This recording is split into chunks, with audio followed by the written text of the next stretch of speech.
Bom dia, meus amados irmãos.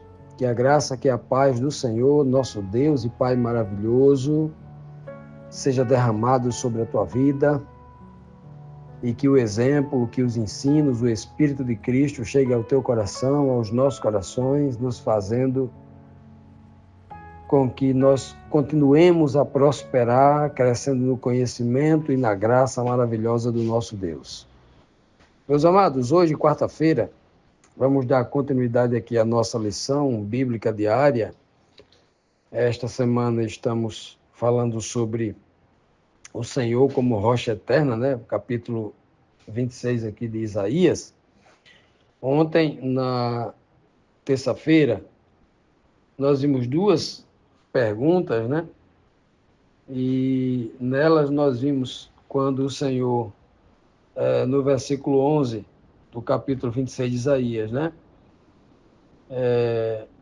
Isaías diz que o Senhor está com a sua mão sempre pronta, levantada para fazer justiça. E justiça é dar castigo ao ímpio, que merece, e dar liberdade ao justo que está sendo oprimido pelo ímpio. Ou seja, justiça é justiça, né? E ele deixa bem claro aí que ele faz tudo isso, mas o inimigo está nem aí, ele nem nota que Deus é um Deus justo que está pronto a fazer juízo. Eles não levam em consideração isso. Isso é o ímpio, né? E vimos também que o Senhor, com grande amor, né, que ele tem pelo seu povo, né, os ímpios, vendo esse amor de Deus para com o seu povo, vão ficar envergonhados porque estavam fazendo mal aos filhos de Deus, né? E aí o profeta deseja que o fogo da ira de Deus os devore, né? Os devore. Então, na sexta pergunta, vimos também que a declaração de Isaías é que Deus sempre faz o povo dele prosperar, né? Fez o povo prosperar, o povo, mesmo estando sob a dominação, a opressão, sobre a ameaça de alguns povos vizinhos, né? Que entendiam que os seus deuses eram maior do que o Deus de Israel e a nação de Israel, o povo continuava firme, acreditando que só Deus era Deus, só Yahvé era Deus, só o Deus de Israel era o único Deus criador do céu e da terra, e os outros eram deuses inventados ali pela mão humana. E dando continuidade aqui na sétima pergunta, temos aqui o seguinte questionamento: o que acontecerá aos ímpios eternamente?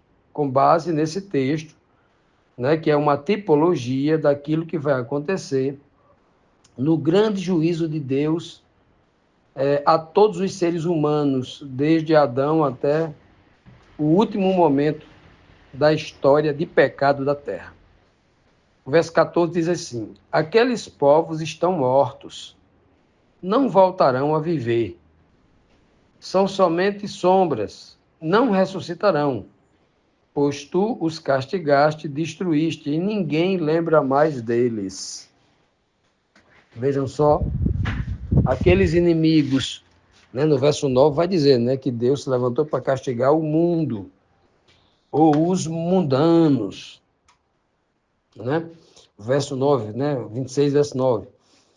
E esse povo aí era quem estava oprimindo o país de Isaías, o país do povo de Isaías. No verso 10 aí deixa bem claro, nosso país, o Senhor fez nosso prosperar, tal, tal, tal. Mesmo assim, dentro do nosso país tem algumas pessoas, seja alguns judeus, que estão fazendo mal e não estão nem aí para a tua grandeza, ou seja, não tem conhecimento e nem dão honra à tua grandeza. Tem pessoas lá que eram judeus só na carne, né? Mas no espírito não eram da fé de Abraão, de Isaac e Jacó, eram apenas da etnia, mas não eram servos fiéis a Deus, né? É isso que Isaías está dizendo lá no versículo 9 e 10. E aqui é essa constatação, né? É uma constatação que se aplica mais a pós-milênio, né? Essa aplicação aqui, pós-milênio, quando ocorre ali a segunda morte, quando a última e a segunda e última morte, né? Depois dessa ninguém mais se levanta. nem Satanás, né, que vai participar daquilo que chama de lago de fogo e enxofre, ou a segunda morte, ou de morte eterna, porque nunca mais ninguém volta a viver depois desta morte, a morte eterna, né? Que é o que está descrito lá no livro do Apocalipse, e também ensinada por Jesus, pelos apóstolos, né? Então, Isaías diz, ó, esses que faziam mal, que foram julgados, nunca mais ressuscitarão. Não ressuscitarão, diz o texto aqui, né? Pois o Senhor o castigou e destruiu. Veja só, duas palavras aqui muito claras, referindo-se claramente o sentido óbvio da palavra, falando de aniquilação. Destruir. Não, destruir, no Antigo Testamento, nós temos uma palavra que muito se repete, né? Que é a palavra perecer. A palavra perecer é morrer definitivamente. Não existe perecer, aquela pessoa pereceu numa batalha. Não, mas ele perdeu só uma perna, perdeu só um braço. Não, perecer quer dizer morrer. Deixar de existir para sempre, né? Essa é a ideia, o termo perecer, lá no Antigo Testamento, muitas vezes nós encontramos isso lá. É a palavra muito, né? Muito ligado à morte como uma tipologia da morte eterna, deixar de existir. Como diz a palavra, Satanás e seus seguidores se tornarão cinzas, porque o fogo de Deus é um fogo consumidor. O que é um fogo consumidor?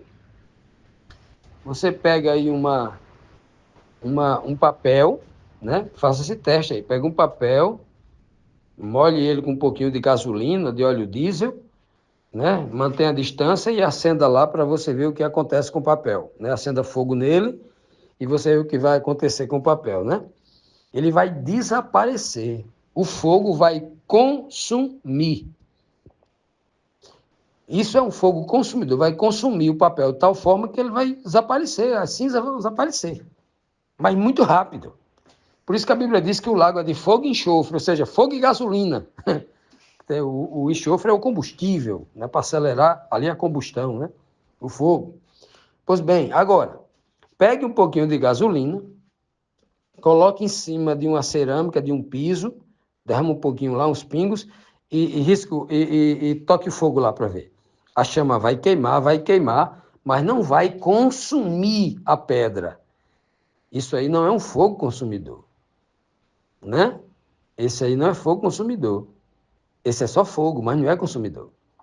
O fogo consumidor é aquele que consome. Então, as pessoas que ensinam que o fogo consumidor de Deus, o fogo consumidor que descerá do céu e consumirá a todos, né? Chamado de fogo consumidor, sentido óbvio da palavra, não é aquele que fica queimando as pessoas e as pessoas só queimam.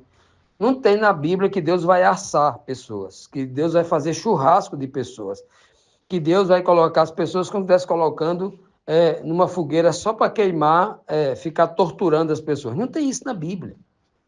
O que a Bíblia fala é de fogo consumidor. Fogo consumidor, né?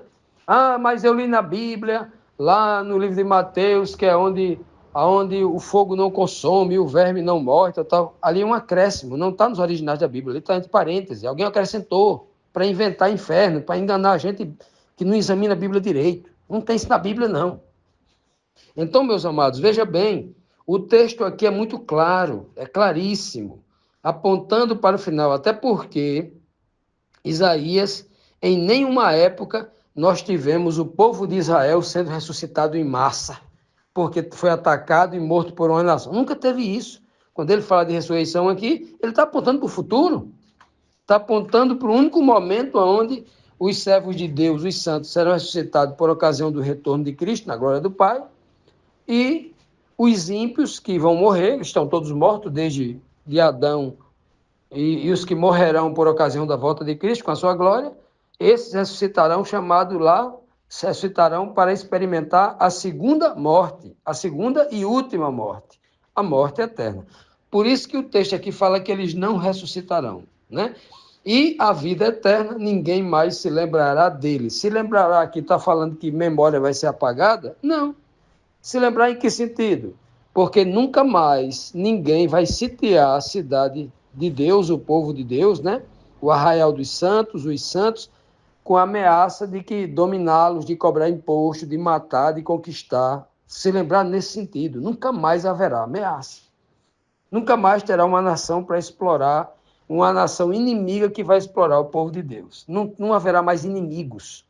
Não tem mais, nem morte, que é a última inimiga a ser vencida, vai ter mais. E essa é a beleza dessa linguagem aqui, né? Não se lembrar mais. Tem gente que acha que Deus vai apagar a memória do povo. Não é isso que a Bíblia está transmitindo aqui.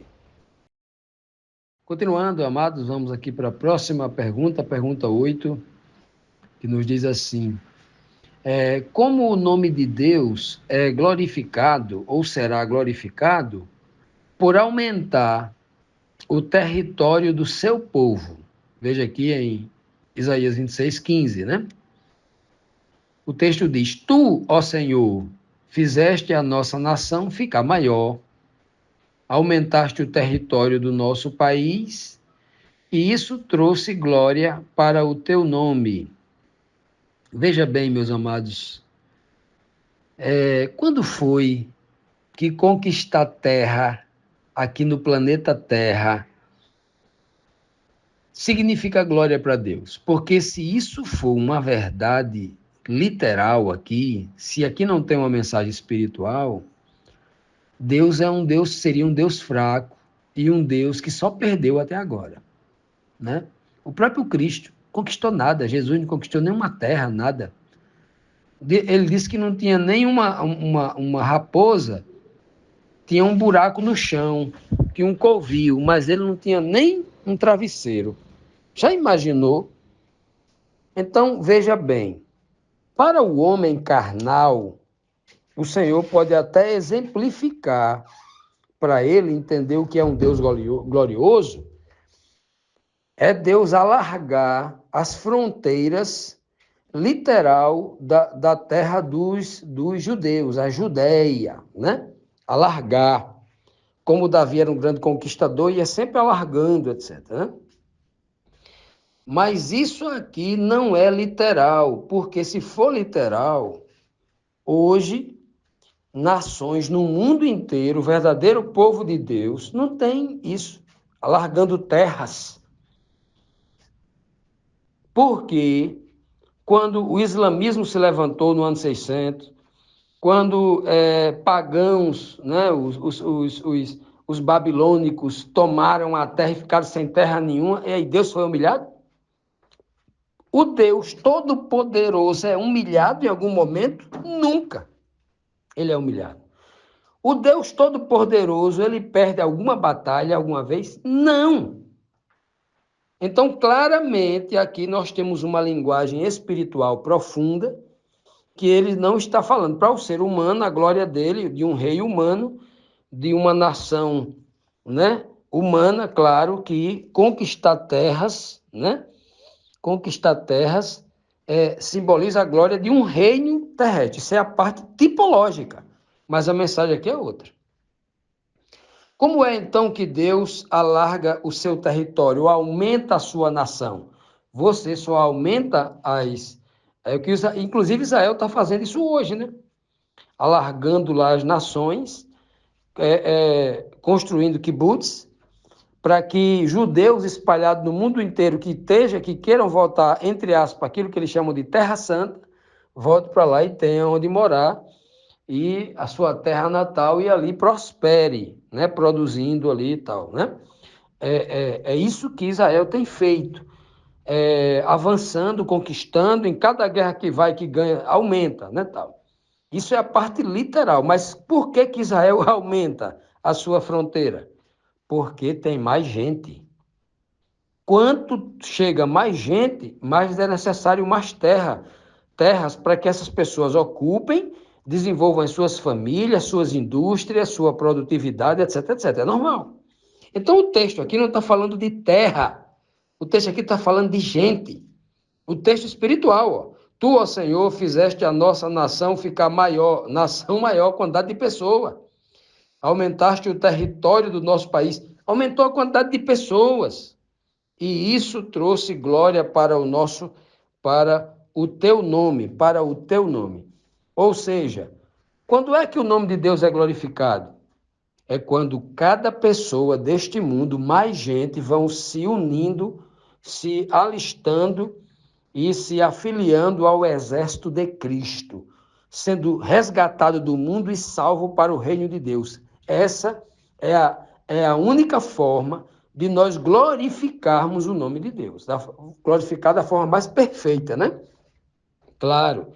Então, esta mensagem é uma mensagem espiritual muito bonita, porque se para os judeus de antigamente era aumentar a fronteira, o espaço, ganhar território, né? Como um jogo político, aqui não. Deus não está. Ora, se Deus estivesse atrás de terra, de posses humanas, de coisas passageiras, de uma terra que tudo vai virar pó aqui, tudo vai virar cinza, né? Que ele mesmo vai meter fogo, vai destruir tudo. Olha, ele não está atrás disso. Deus está atrás de corações humanos. Deus está atrás de salvar pessoas. E das pessoas, Deus só quer uma coisa das pessoas, a sua mente. Porque esse corpo velho que eu e você tem não vale nada. Isso apodrece. Este corpo vai deixar de existir. Todo corpo do ser humano pecador não pode existir. Deus vai queimar tudo, vai destruir tudo, esse corpo humano nosso, porque não serve para nada. Deus tem um corpo para nos dar, um corpo incorruptível. Então, nada neste mundo, nosso corpo, a nossa casa, o nosso dinheiro, o nosso edifício, tudo que a mão do homem construiu, né? Inclusive até a natureza decaída que Deus destruiu, apesar de bela que é, né?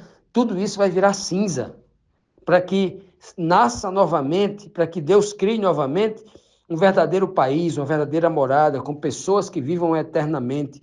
Isso sim. Então, a pessoa que olha para esse texto aqui e entende sua literalidade e quer se tornar um judeu para ir lá para Israel para estar conquistando terra, está metendo bomba nos países vizinhos, nos inimigos, né, milenares, para ganhar espaço, território, não entendeu a mensagem. A mensagem aqui não é literal, a mensagem aqui é espiritual, né? Isso é ensinado por nosso Senhor e Salvador Jesus Cristo.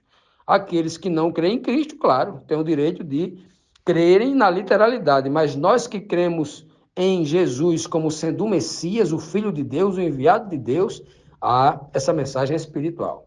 Essa mensagem é para mim e para você.